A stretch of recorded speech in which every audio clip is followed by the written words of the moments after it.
Hello and welcome back, everyone, to Bloodstained Ritual of the Night on Hard Mode Fresh on Rocket Rabbit Commentaries. In this episode, after talking back to Johannes in order to make sure that we have everything that we want, hey, we can actually just make a Shrider. Haha!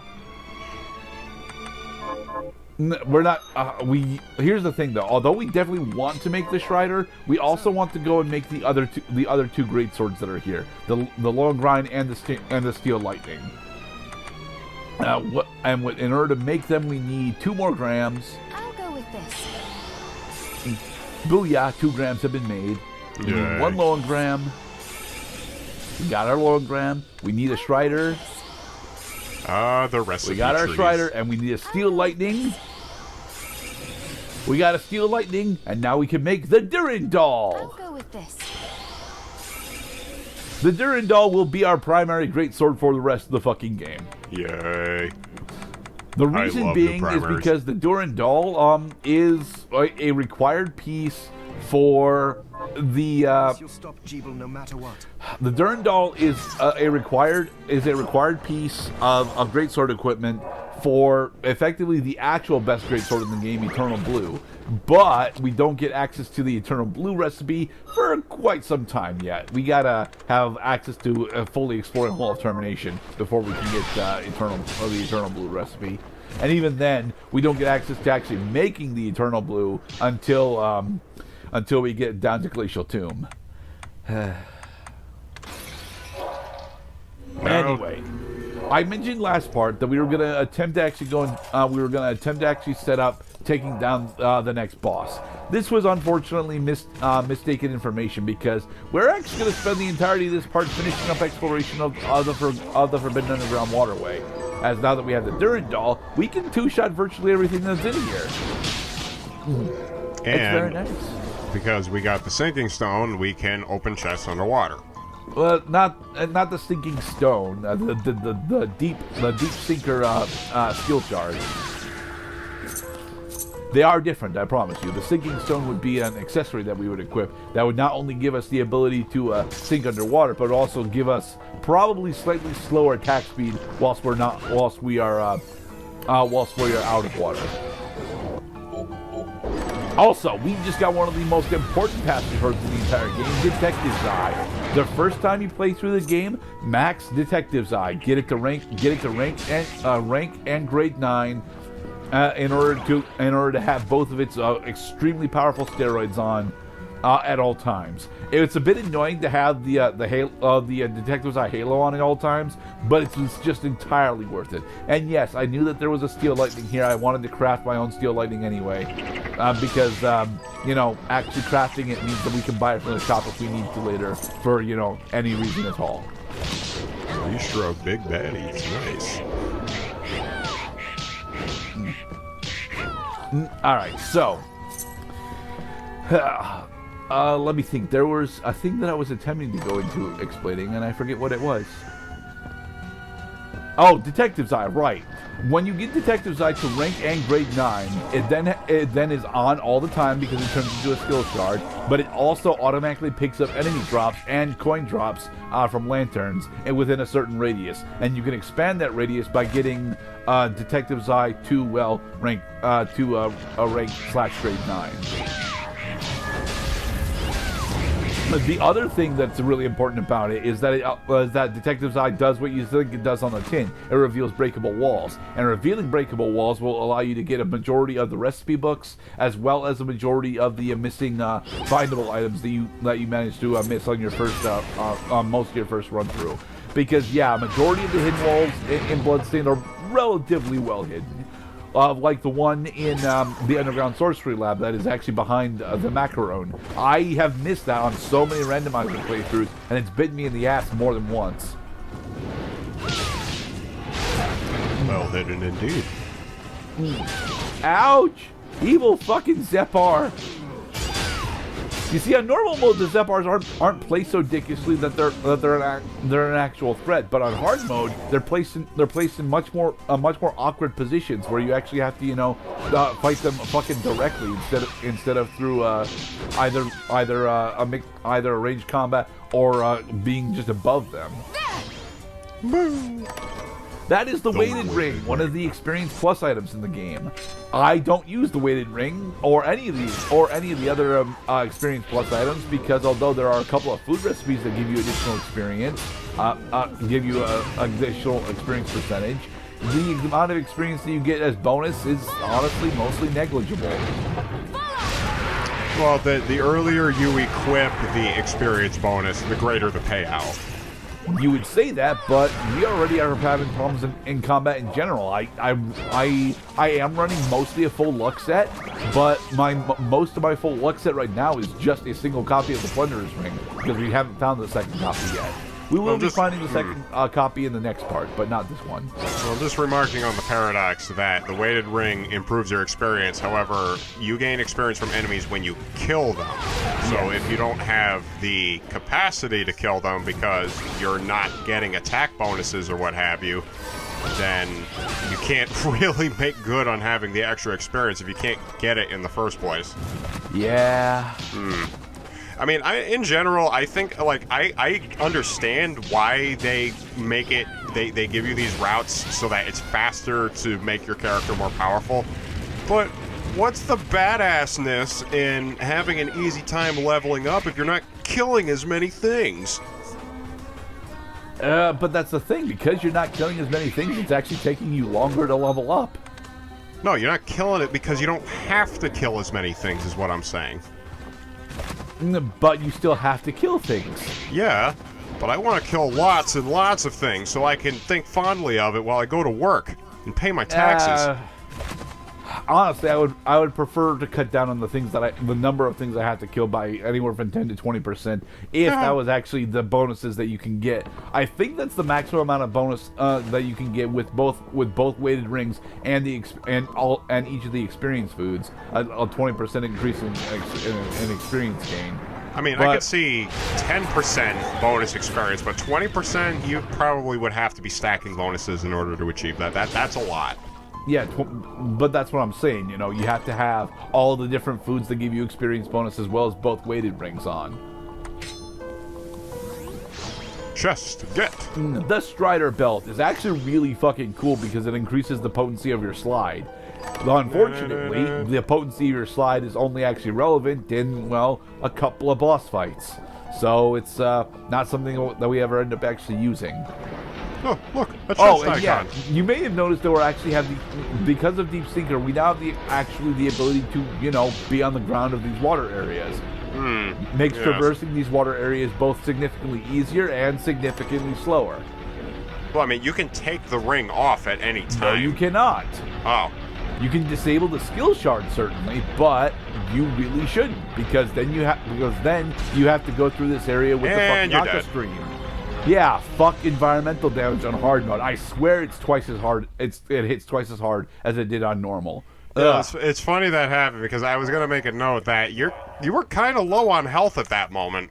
I was not low on health. I had more than a third. No, I was not. I had more than a third of my total health remaining. No, you did not. Yes, I did. I right now my health cap is approximately 1,030. I had 330 health left over by the time I entered that room.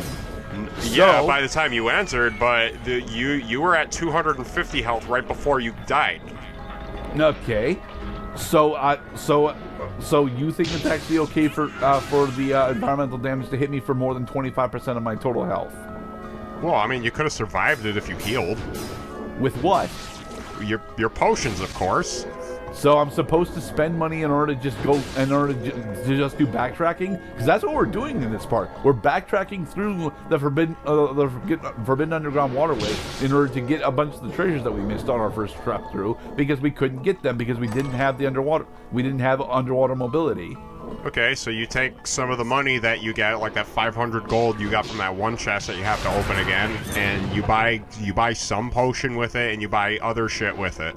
There are no potions in the game aside from the base potion that sell for less than 500 gold. High potions, which heal approximately 200 health, are 1,000 gold, and all of the food items that heal for approximately the same amount sell for anywhere between 750 and 2,000 gold apiece. I guess is one problem that new players actually all have a lot actually. Once you get to mid game, which is what we are effectively in, Miriam suddenly becomes extremely impoverished because she no longer has the ability to really buy healing items in order to damage sponge her way through bosses. It becomes a pretty significant negative stain on a lot of new players' experience at this point. And I only partially agree with that on normal mode. On hard mode, certainly it becomes an issue. But the reason why it's such a problem on hard mode is due to the enemy density. If we had the same enemy density that we had on normal mode for hard mode, it just straight up wouldn't actually be an issue, because especially on hard mode, well, that ties into the whole enemy density is both the problem and the reason why it's hard mode. It's both too dense for the single difficulty jump that it's supposed to be, and yet if you remove the density, it loses its difficulty bonus.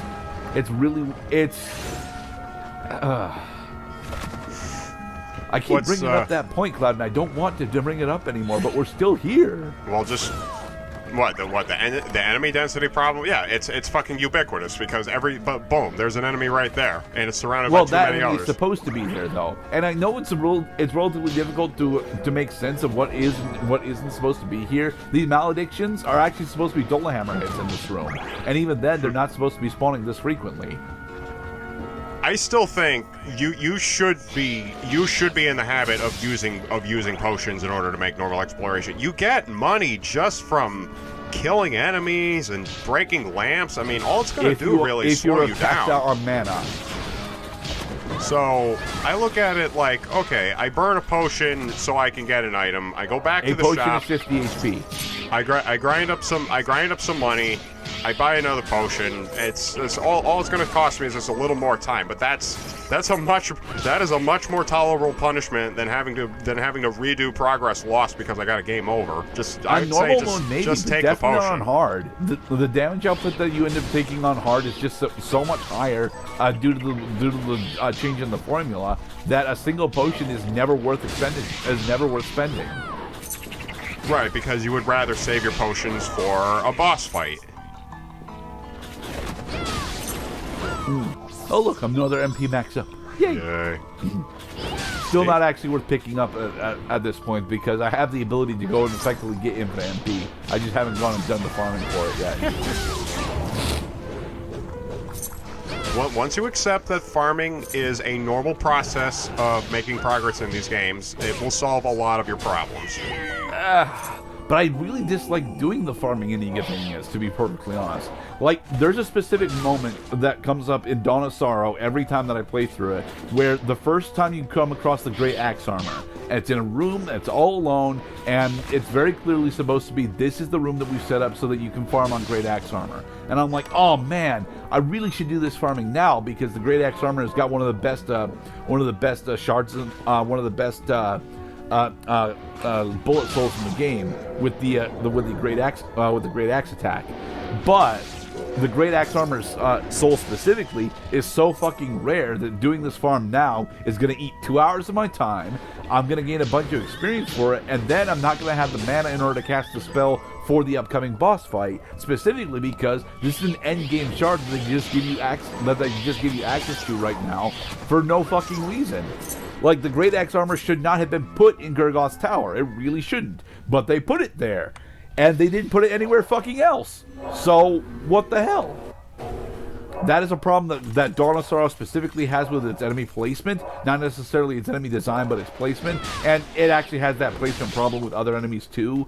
It's not really the biggest problem that Dawn of Sorrow has. The biggest problem that Dawn of Sorrow has specifically is the sigil system, which, although is really good for the Nintendo DS, obtruses the fuck out of all the boss fights. Specifically, you recall that we did Dawn of Sorrow, right? Yes. Well, a big point that I made through a good portion of the latter half of that game is, although the first 3 or 4 sigils are actually relatively easy to do, sigil 5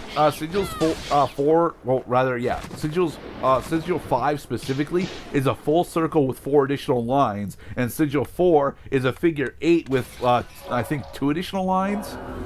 and although those patterns sound simple, when you're trying to do them with precision under a time limit, they can make you fight they can make you fight a dead boss effectively for 40% longer than you're supposed to. Yeah. I'm saying that the Eagavanian games are not perfect. They are still great, mind you. Yeah. I personally think that Bloodstained Ritual of the Night is the second best of the Eagavania games, but they have design faults, and it is okay to recognize these design faults and still enjoy the games that you play. Man, I honestly think it's a very important part of gaming in general to recognize when your favorite things have problems.